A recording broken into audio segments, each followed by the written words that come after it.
Good morning dear. चलिए आज हम जानेंगे सर्वांशमता। सर्वांशम जानेंगे, ठीक है। ये सर्वांशम का चिन्ह है। तो सर्वांशम क्या आता है पहले वो हम समझते हैं, ठीक है। परिभाषा तो लिखा हुआ है, चलो हम लोग परिभाषा ना जान करके सबसे पहले हम लोग ऐसे समझेंगे। सबसे पहले देखो ये एक वस्तु है और ये भी एक वस्तु है। ये दोनों वस्तु जो है इसका आकृति आयताकार है, इसका भी आकृति आयताकार है। तो दोनों का आकृति कैसा हुआ? आयताकार, मतलब एक जैसा। और इसको अभी बोलेंगे, बताओ अभी आपके पास कितना है? अब बोलेंगे दो। कितना है? दो। अब बोलेंगे इसको ऐसे कर देंगे, ऐसे बताइए आप कितना दिख रहा है? एक। और इधर से एक। मतलब क्या समझे? दोनों का क्षेत्रफल बराबर होगा। आकृति एक तो ही है। उसके बाद क्षेत्रफल कैसा है? बराबर। इसके बाद क्या समझेंगे कि दोनों का आकृति एक जैसा है, क्षेत्रफल भी एक जैसा है। तो ये दोनों आपस में क्या हो गया? सर्वांशम हो गया। ये दोनों आपस में सर्वांशम हो गया। अब बताइए इसका दोनों का आकृति कैसा है? अलग अलग है। दोनों का आकृति एक जैसा है, आयताकार है। इसका भी आकृति आयताकार, चेहरा का बात कर रहे हैं, ठीक है। और इसका भी आकृति आकृति जो आयताकार, इसका भी आकृति आयताकार है। अब बताएंगे, अब बोलेंगे इसमें से अभी कितना दिख रहा है? एक। और अभी कितना दिख रहा है? दो। ऐसा क्या है? इसलिए क्योंकि इसका क्षेत्रफल बड़ा है, ज्यादा है, इसका क्षेत्रफल कम है। इसलिए यहाँ पर आपको दो दिख रहा है इस प्रकार से। ऐसे करें तो दो दिख रहा है, ऐसे कर रहे हैं तो एक दिख रहा है। इसको क्या समझे कि दोनों का आकृति सेम है लेकिन क्षेत्रफल बराबर नहीं है। तो ये दोनों आपस में सर्वांशम नहीं होगा। ये दोनों आपस में सर्वांशम है, क्या है? इसलिए क्योंकि दोनों का क्षेत्रफल बराबर है और दोनों का आकृति आयताकार ही है। और दोनों का आकृति एक जैसा है और क्षेत्रफल आपस में बराबर है। ये वस्तु जितना भी है वो आपस में क्या जाएगा? सर्वांशम हो जाएगा, ठीक है। तो देखो परिभाषा लिखा हुआ है कि वैसी वस्तु में जिसका आकार और अमाप, आकार मतलब गया फिगर, आकृति, और अमाप मतलब गया साइज, मतलब कैसा हो? बराबर हो। आकृति भी और साइज भी दोनों आपस में क्या होगा? बराबर होगा। तो वो वस्तुएं क्या होंगे? आपस में सर्वांशम होंगे, ठीक है। अब यहाँ पे देखो जितने भी कॉपी के पन्ने हैं ये सभी का क्षेत्रफल कैसा होगा? बराबर होगा। और जितना भी आकृति है वो कैसा होगा? बराबर, आयताकार होगा। तो बताओ, अब बताएंगे आप लोग, ये जो किताब है, ये किताब है, तो इस किताब का आकृति कैसा? चेहरा का आयताकार और इसका चेहरा कैसा? आयताकार। अब बताओ ये दोनों का अगर इसको कैसे ढक देंगे तो देखो आपको लगभग वो समान ही दिख रहा है, मतलब एक ही दिख रहा है। दिख रहा है इधर से देखो, इधर से दिख रहा है। मतलब आप कह सकते हैं कि दोनों वस्तु जो आपस में कैसा है? सर्वांशम है। लेकिन ये दोनों को आप सर्वांशम नहीं कर सकते हैं। क्यों नहीं कर सकते हैं? क्योंकि इसका क्षेत्रफल बड़ा है।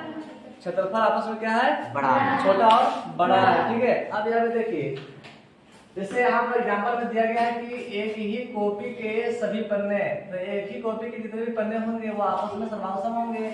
10 रुपया के 100 रुपया के दोनों नोट, चाहे वो नया हो और तो फिर पुराना हो, क्या होगा? सर्वांशम होगा। मतलब अगर दो को नोट है आपके पास और दोनों अगर नया नोट है 100 रुपया का तो दोनों नया नोट आपस में सर्वांशम होगा। अगर 100 रुपया के दो को नोट और दोनों नोट कैसा होगा? पुराना वाला होगा। तो दोनों नोट क्या हो जाएगा? क्या हो जाएगा? बोलो, सर्वांशम हो जाएगा। अब आपको मान लेते हैं वो 500 रुपया का नोट, अरे वो 100 रुपया का नोट, सर्वांशम होगा? नहीं। अच्छा, दोनों एक मांगते हैं नया नोट और एक पुराना नोट 100 रुपया, सर्वांशम होगा? एक नया नोट एक पुराना नोट नहीं। क्या है? नया नोट थोड़ा सा छोटा होता है, बड़ा नोट होता सा क्या होता है? साइज में बड़ा होता है, ठीक है। तो चलो सबसे पहले हम लोग पढ़ेंगे सर्वांशमता का नियम में पहले साइड से, ठीक है। तो यहाँ कहा कि यदि एक त्रिभुज की तीनों भुजाएं एक अन्य त्रिभुज के तीनों भुजाओं के बराबर हो तो दोनों त्रिभुज आपस में क्या हो जाएंगे? कौन से? एस से। जैसे यहाँ पे देखो दो आकृति यहाँ पे दर्शाया गया है, जिसका नाम है ABC और एक का नाम है PQR। अब इस त्रिभुज में कहा है कि तीनों भुजाएं दूसरे त्रिभुज के तीनों भुजाएं कैसा होगा?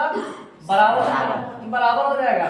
यहाँ पे देखो, यहाँ पे एक डैश है, यहाँ भी एक डैश है, मतलब यहाँ पर जो AB है वो PQ के बराबर है। यहाँ दो डैश है, यहाँ पे दो डैश है, मतलब AC जो है वो PR के बराबर है। और BC जो है वो किसके बराबर रहेगा? QR के, जो कि यहाँ पर आपको दर्शाया गया कि AB बराबर PQ, AC बराबर PR, BC बराबर QR है। तो ये दोनों त्रिभुज आपस में क्या हो गया?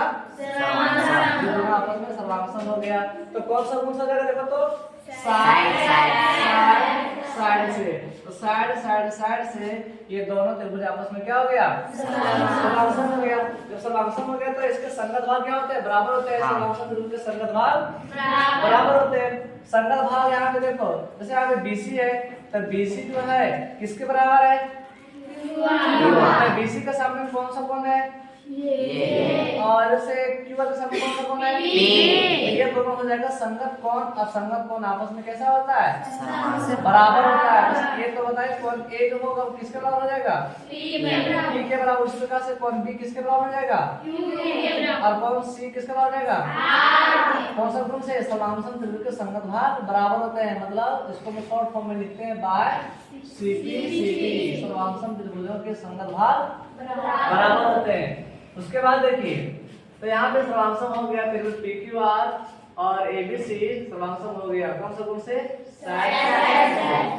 अब हम लोग पढ़ेंगे दूसरा नियम, साइड एंगल साइड से। इसमें क्या है कि इसमें भी आपको दो त्रिभुज रहेगा। देखो सर्वांगसम हमेशा दो वस्तु में होती है, दो आकृति में होती है, ठीक है। यहाँ पे देखो दो आकृति है, दोनों आकृति में एक जैसा होना चाहिए, ठीक है। यहाँ देखो दोनों त्रिभुज है, यहाँ पर ABC और एक का नाम है PQR। और इस त्रिभुज में देखो यहाँ पे एक डैश है, इधर से एक डैश है, मतलब ये दोनों आपस में बराबर हो जाएगा। तो AB बराबर PQ, AB जो है वो PQ के बराबर है। उसके बाद देखो कोण A जो है वो कोण P के बराबर है। और यहाँ भी दो डैश, यहाँ भी दो डैश, मतलब AC जो है वो किसके बराबर है? PR के बराबर है। अब बताइए ये आपका साइड है, ये क्या है? एंगल। और ये क्या है? साइड एंगल साइड से। तो देखो साइड एंगल साइड, देखो एंगल कहाँ पे? बीच में है। किसके बीच में है? तो भुजाओं के बीच में, ठीक है। तो अगर दो भुजाओं के बीच में जो कोण होता है उसी को बोलते हैं अंतर्गत कोण बोलते हैं, ठीक है। अंतर्गत कोण क्या होता है कि ये दो भुजा है, ये दो भुजा के बीच में जो कोण बनता है इसी कोण को आप बोलेंगे अंतर्गत कोण। तो देखो इसका परिभाषा लिखा हुआ है कि दो त्रिभुज सर्वांगसम होते हैं यदि एक त्रिभुज की दो भुजाएं और उनका अंतर्गत कोण, उनका अंतर्गत कोण मतलब क्या समझे कि ये दोनों भुजाओं के बीच वाला कोण, ठीक है। ये दोनों के बीच वाला कोण को आप अंतर्गत कोण कहेंगे, ठीक है। दूसरे त्रिभुज की दो भुजाओं, अब दूसरा त्रिभुज ये वाला है, अब इसका दो भुजाओं का बात करते हैं। देखो ये दोनों भुजा का बात हो रहा है, ठीक है। ये दोनों भुजाओं के बीच वाला कोण, अंतर्गत कोण में बीच वाला कोण कैसा हो? आपस में देखो तो बराबर हो। कैसा हो? बराबर हो।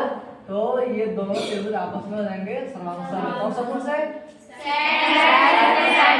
देखो ये देखो AB जो है वो PQ के बराबर है, कोण A जो है वो P के बराबर है, और AC जो है वो PR के बराबर है। तो देखो दो भुजा बीच वाला कोण, दो भुजा बीच वाला कोण बराबर हो गया। तो साइड एंगल साइड से क्या हो गया? सर्वांगसम हो गया, ठीक है। तो यहाँ पे लिख दिया है त्रिभुज ABC सर्वांगसम त्रिभुज PQR।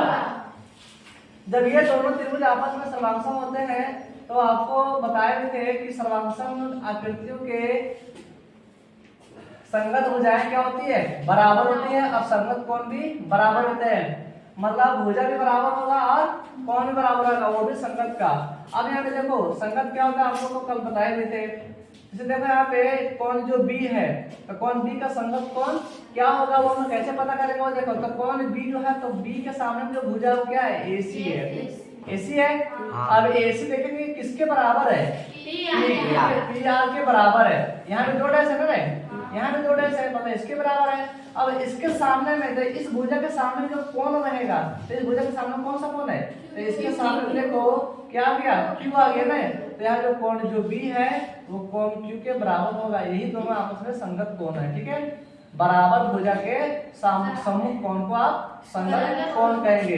तो जब यहाँ B जो है वो Q का संगत कोण है, तो बताइए कोण C का संगत कोण क्या होगा? कोणार हो जाएगा, क्योंकि देखो कोण C के सामने में देखो AB आ रहा है, और AB देखो किसके बराबर है? PQ के बराबर है। तो PQ यहाँ पे कहाँ पे देखो, तो PQ ये वाला है, PQ ये वाला है, PQ ना है, इसके सामने क्या है? R है। तो R जो हो जाएगा वो कोण C का संगत कोण हो जाएगा। और जब संगत कोण हो गया तो यहाँ पर ये दोनों कोण आपस में क्या हो गया? बराबर हो गया। तो ये दोनों कोण आपस में बराबर रहेगा बाय सीपीसीटी। सीपीसीटी मतलब सर्वांशम त्रिभुज के संगत भाग बराबर होते हैं। अब बताओ बीसी का संगत भुजा क्या रहेगा? संगत भुजा बीसी का। तो देखिए बीसी के सामने कौन सा कोण है? ए। और ए किसके बराबर है? पी के बराबर। तो पी यहाँ पर आरपी के सामने जो भुजा होगा भाई संगत भुजा हो जाएगा। तो बताओ ए और पी बराबर है, तो ए के सामने में बीसी, तो पी के सामने क्या? क्यूआर। बीसी बराबर क्यूआर। तो यहाँ पे लिख दिए बीसी बराबर क्यूआर हो जाएगा बाय सीपीसीटी द्वारा। मतलब समांतर त्रिभुज के संगत भाग बराबर होते हैं। तो यहाँ पे समझ में आ गया। यदि एक त्रिभुज में कितना भुजा? दो भुजा। बीच वाला कोण क्रमशः दूसरे त्रिभुज के कितना भुजा? दो भुजा। बीच वाला कोण आपस में क्या होगा? बराबर होगा। तो दोनों आकृति कैसा हो जाएगा? सर्वांशम। कौन सा कोण से? चलिए उसके बाद है एंगल साइड एंगल। यहाँ पे देखो साइड एंगल साइड था, अब एक उल्टा हो गया। अब एंगल साइड एंगल है। यहाँ पे देखो कितना कोण रहेगा? दो कोण रहेगा और बीच में भुजा रहेगा। ठीक है, तो देखो लिखा हुआ है कि दो त्रिभुज सर्वांशम होते हैं यदि एक त्रिभुज के दो कोण और उनके अंतर्गत भुजा दूसरे त्रिभुज के दो कोण और उनकी अंतर्गत भुजा कैसा हो? बराबर हो। तो दोनों आकृति क्या रहेगा? सर्वांशम हो जाएगा। तो देखो ये दोनों आकृति सर्वांशम हो गया। तो कैसे हो देखो, तो यहाँ पे देखो त्रिभुज एबीसी और पीक्यूआर में, त्रिभुज एबीसी और पीक्यूआर में क्या है? देखो कोण जो बी है वो किसके बराबर है? क्यू के बराबर है। यहाँ भी एक है, यहाँ भी एक है, एक वो है यहाँ पे। अब देखो उसके बाद जो बीसी जो है वो किसके बराबर है? क्यूआर के बराबर है। और कोण सी जो है किसके बराबर है? आर के बराबर है। कौन सी बराबर? आर है।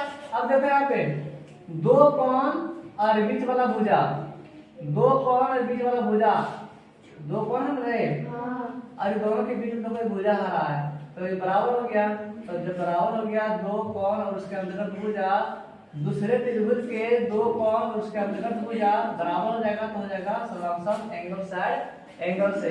तो यहाँ पे देखो जब ये दोनों त्रिभुज जब सर्वांशम हो गया एंगल साइड एंगल, देखिए आपका एंगल हो गया, ये आपका साइड हो गया, ये एंगल। तो एंगल साइड एंगल से दोनों त्रिभुज सर्वांशम हो गया।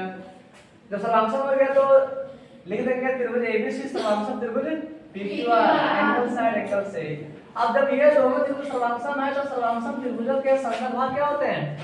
बराबर होते हैं। तो बताओ कोण ए किसके बराबर हो जाएगा? क्यों? क्योंकि देखो ए का बोला कि ए का संगत कोण हम लोग यहाँ पे निकालेंगे तो ए किसके बराबर है? बीसी के बराबर है। अरे ए का समभुज जो भुजा है वो क्या बीसी है? तब बताए बीसी किसके बराबर है? क्यूआर के जो सामने जो कोण रहेगा वही जो होगा वो संगत कोण हो जाएगा। वही लिखा हुआ कोण ए बराबर कोण पी बराबर रहेगा बाय सीपीसीटी। अब बताओ एबी का संगत भुजा क्या होगा? तो एबी का संगत भुजा को खोजने से पहले हम लोग देखेंगे कि एबी के सामने कौन सा कोण सी है, और सी किसके बराबर है? आर। तो आर के सामने कौन सा भुजा? पीक्यू। तो ये दोनों भुजा जो हो जाएगा संगत भुजा, असंगत भुजा आपस में क्या जाएगा? बराबर हो जाएगा। और ये दोनों तभी बराबर होगा जब दोनों त्रिभुज आपस में कैसा होगा? सर्वांशम होगा। ठीक है, तभी यहाँ पर आप सीधी आप लागू कर सकते हैं। चलिए उसके बाद देखो यहाँ पर बताओ कि AC किसके बराबर? PR के बराबर। किसके बराबर? PR के बराबर। जो AC का संगत भुजा PR है, इसलिए क्योंकि AC के सामने में कौन भी है? बिना हरे। और B किसके बराबर है? इसके सामने कौन सा भुजा? PR। तो AC बराबर PR जो हो जाएगा वही हो जाएगा संगत भुजा। संगत भुजा आपस में बराबर हो जाएगा। उसी को यहाँ पे शॉर्ट फॉर्म में लिखते हैं by CPCT. Corresponding part of congruent triangle are equal. CPCT का फुल फॉर्म होता है हिंदी में सर्वांशम त्रिभुज के संगत भाग बराबर होते हैं और इंग्लिश में होता है corresponding part of congruent triangle are equal. तो यहाँ पे अब आप लोग क्या करते हैं, चलो आप लोग को कुछ एक्सरसाइज आपको पूछते हैं। ठीक है, आपको समझ में आया कि नहीं आया? ठीक है, चलिए तो सबसे पहले आपको पहला देखते हैं साइड एंगल साइड का, उसके बाद साइड, उसके बाद एंगल साइड एंगल आकृति देखेंगे और आपको बताना है कि इनमें से सर्वांशम आकृति है या नहीं है। ठीक है, चलिए पहला आकृति देखिए, आपको बताना है कि सर्वांशम है या नहीं है। तो त्रिभुज ABC त्रिभुज PQR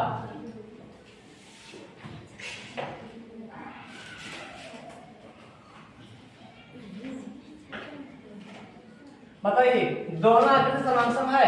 हाँ। कौन सा गुण से? एस चलिए एस एस एस एक यहाँ पर है, यहाँ भी एक है, ये दोनों बराबर हो गया।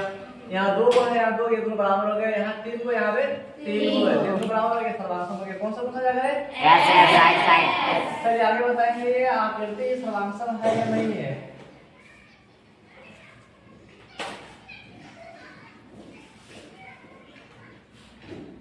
सर्वांशम है? नहीं है? अच्छा नहीं है। क्यों नहीं है? क्योंकि देखो ये डैश जो है यहाँ नहीं बल्कि कहाँ होना चाहिए? यहाँ होना चाहिए। अच्छा मान लो अगर इसको यहाँ रख दिए, ठीक है, और इसको अगर हम मिटा करके इसको यहाँ कर देंगे तो क्या होता? वो भी हो जाता। कौन सा गुण से? एंगल। पहले एंगल है, फिर साइड है, फिर एंगल है। चलिए इस प्रकार से आपका हो जाएगा। अब यहाँ बताइए सर्वांशम आकृति है कि नहीं है? है तो कौन सा गुण से? नहीं है तो क्यों नहीं, आपको बताएंगे। चलिए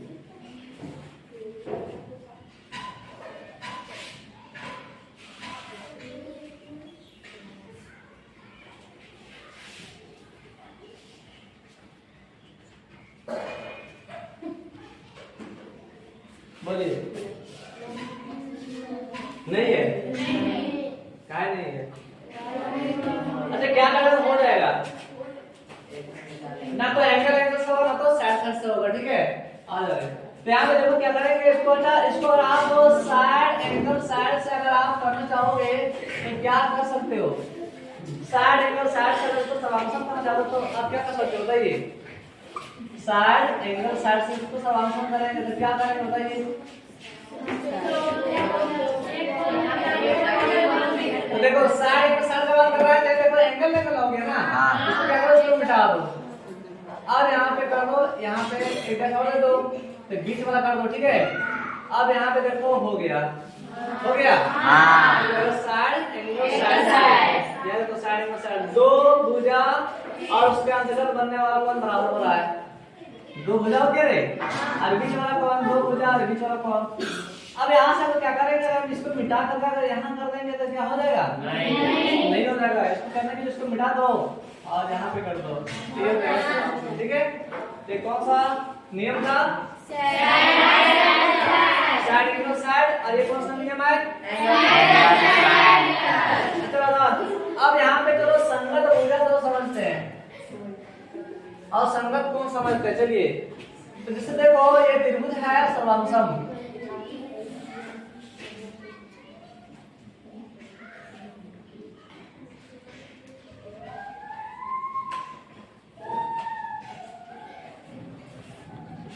चलिए तो यहाँ पे देखो त्रिभुज ए बी सी सर्वांशम है त्रिभुज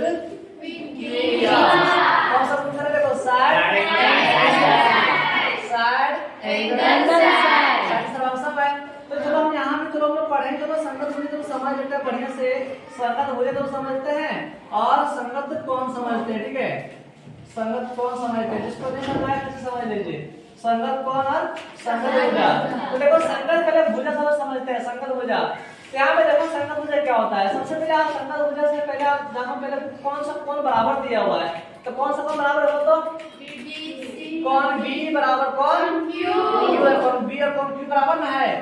तो ये दोनों कोण जब बराबर है तो ये दोनों के जो सम्मुख भुजा होगा, सम्मुख के सामने वाला भुजा होगा वो खोजो। तो बी के सामने में देखो, बी के सामने एसी एसी है, कोण को एसी, और कोण क्यू के खोज यहाँ पे है यार, इसके सामने भी ना है रे। इसके सामने में देखो ए भी था और इसके सामने में क्या देखो तो पीआर, यहाँ हो जाएगा पीआर। और यही दोनों जो है यही है संगत भुजा। बराबर कोणों के सम्मुख भुजा संगत भुजा कहलाती है।